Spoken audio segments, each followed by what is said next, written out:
കടുത്തുരുത്തി നിയോജകമണ്ഡലത്തിൽ കഴിഞ്ഞ 20 വർഷമായി ശ്രീ മോൻസ് ജോസഫാണ് MLA ആയി തിരഞ്ഞെടുക്കപ്പെട്ടിരുന്നത്.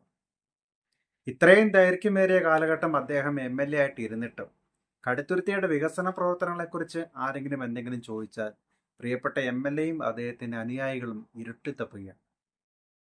പ്രശ്നം സർക്കാർ വകുപ്പുകളുടെ ഇടപെടലുകളുടെ പ്രോബ്ലം അല്ല. അവയെ നിയന്ത്രിക്കേണ്ട, അവയെ പ്രേരിപ്പിക്കേണ്ട MLAയുടെ കരങ്ങൾ താല്പര്യപൂർവ്വം പ്രവർത്തിക്കുന്നില്ല എന്നുള്ളതാണ് വാസ്തവം. നമുക്ക് കടുത്തുരുത്തിയുടെ വികസന വഴികളിലൂടെ ഒന്ന് സഞ്ചരിച്ചു നോക്കാം. കടുത്തുരുത്തിയിലെ വിദ്യാഭ്യാസ രംഗത്തെക്കുറിച്ച് പറയുകയാണെങ്കിൽ വളരെ ശോചനീയം എന്ന് തന്നെ പറയണം. അവിടെ സർക്കാർ നിയന്ത്രണത്തിൽ ഒരു സ്കൂളോ കോളേജോ ഒന്നും അടുത്ത കാലത്ത് വന്നിട്ടില്ല. ഉള്ള കോളേജും സ്കൂളും എല്ലാം സാമുദായിക സംഘടനകളായ സീറോ മലബാർ സഭ, SNDP, NSS ഈ സംഘടനകളുടേതൊക്കെയായിട്ട് വന്നതാണ്.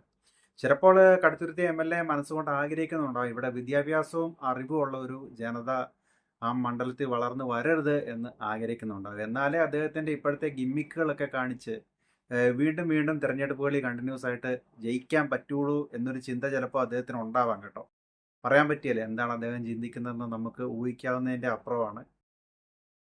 സംസ്ഥാന തലത്തിലും കേന്ദ്ര തലത്തിലും ധാരാളം ആരോഗ്യ പദ്ധതികൾ ഉണ്ടാവുന്നുണ്ടെങ്കിലും അതൊന്നും വേണ്ട രീതിയിൽ പ്രയോജനപ്പെടുത്താനോ സ്വന്തം മണ്ഡലത്തിലേക്ക് കൊണ്ടുവരാനോ പ്രിയപ്പെട്ട MLAക്ക് സാധിക്കുന്നില്ല. അദ്ദേഹത്തിന് കഴിവുകേടായിട്ട് തന്നെ കൂട്ടേണ്ടി വരും. ഒരു സംരംഭക പദ്ധതിയോ തൊഴിൽ പരിശീലന പദ്ധതിയോ MLAയുടെ നേതൃത്വത്തിൽ ഇതുവരെയും കടുത്തുരുത്തി മണ്ഡലത്തിൽ ആരംഭിക്കാൻ പറ്റിയിട്ടില്ല. എല്ലാ വീടുകളിലുമുള്ള യുവാക്കൾ ജോലിക്കായും മറ്റ് വിദേശ രാജ്യങ്ങളിലേക്കും നഗരങ്ങളിലേക്കുമൊക്കെ കടുത്തുരുത്തിയിൽ നിന്നും ചേക്കേറുകയാണ്.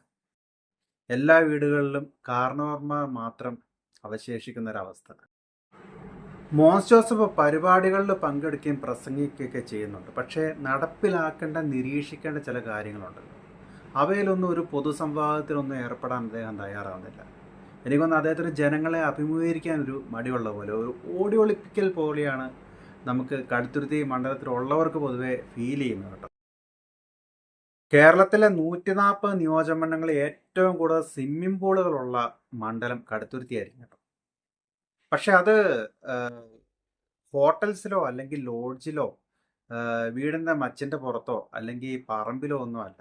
അത് നമ്മൾ വാഹനം ഓടിച്ച് സഞ്ചരിക്കുന്ന റോഡിന് നടുവിലാണ് ഈ സ്വിമ്മിംഗ് പൂളുകൾ. മഴ പെയ്യുമ്പോൾ ഈ സ്വിമ്മിംഗ് പൂളുകളിൽ വെള്ളം വരും, അല്ലാത്ത സമയത്ത് വലിയൊരു ഗർത്തം പോലെ കിടക്കും. അങ്ങനെയാണ് കടുത്തുരുത്തിയിലെ സ്വിമ്മിംഗ് പൂളുകളുടെ ഒരു പ്രത്യേകത. റോഡുകളുടെ അവസ്ഥ വളരെ ശോചനീയമാണ്. കടുത്തുരുത്തിയിൽ വളരെ വളരെ ശോചനീയം.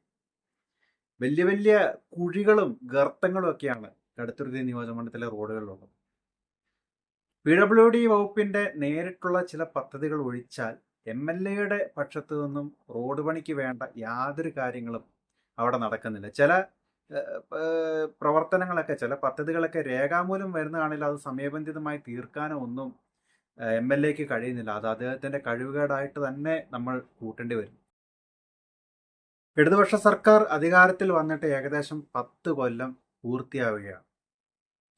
എല്ലാ മണ്ഡലങ്ങളിലും എത്രയോ വികസനങ്ങൾ അവിടുത്തെ ജനപ്രതിനിധികൾ ഇടപെട്ട് കൊണ്ടുവരാൻ സാധിച്ചിട്ടുണ്ട് ഈ ഒരു 10 വർഷത്തിനുള്ളിൽ. എന്നാൽ കടുത്തുരുത്തിയിൽ അങ്ങനെ വന്ന ഏതെങ്കിലും ഒരു പദ്ധതിയുണ്ടോ? ഒറ്റ പദ്ധതി.